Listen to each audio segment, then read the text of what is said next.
Hey guys, কেমন আছো তোমরা সবাই? আশা করছি তোমরা সবাই অনেক ভালো আছো। আমি উঠে পড়েছি ঘুম থেকে, উঠেই মুখ টুক ধুয়ে নিচ্ছি। এখন সিধা চলে যাব রান্নাঘরে। তো চলো যাওয়া যাক।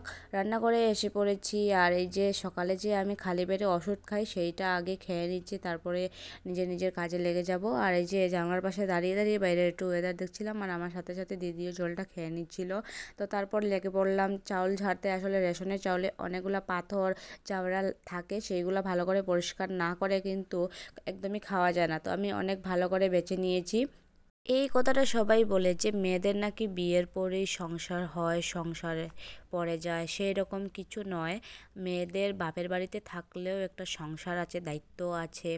যেরকম স্বামীর ঘরে গিয়েও দায়িত্ব আছে, সেরকম বাপের বাড়িতে। এই যে ধরো আমি রান্না বাড়া করছি, তো এটা তো আমার একটা সংসার, এটা তো আমাদের একটা দায়িত্ব। বাপের বাড়িতে থাকলেও কিন্তু নিজের কর্ম করেই খেতে হয়, আর স্বামীর ঘরে গেলেও কিন্তু নিজের কর্ম করেই খেতে হয়। হয়তো এইখানে আমাদের একটু কম আছে, সেখানে গিয়ে একটু বেশি থাকবে। তো এটুকুই শুধু পার্থক্য।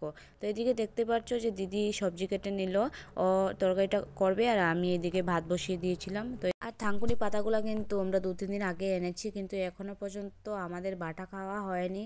হয়তো আজকে দিদি বানাবে। আর এই যে আমাদের গাছের অ্যালোভেরা অনেক ছোট ছোট আনা হয়েছিল, এখন অনেক বড় হয়ে গেছে। তো দিদি এদিকে ভাত বেড়ে নিচ্ছিল, আর আমাকে ডাকলো, আয় ভাত হয়ে গেছে, ভাত খেয়ে যা।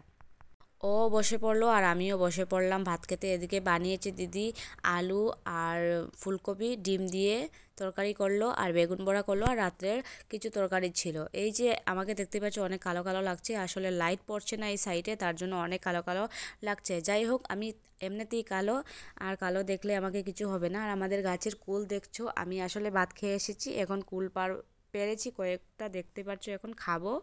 আমি কিন্তু ইউটিউবে নতুন নতুন এসেছি, তার জন্য আমার এডিটিংয়ে যখন আমি কথা বলি তখন আমার মুখের মধ্যে কথা আটকে যায়। তাই জন্য তোমাদেরকে বলছি যে একটু অ্যাডজাস্ট করে নিও আমাকে। আর যত দিন যাবে তত আমি হয়তো কথা বলাটা শিখে যাব।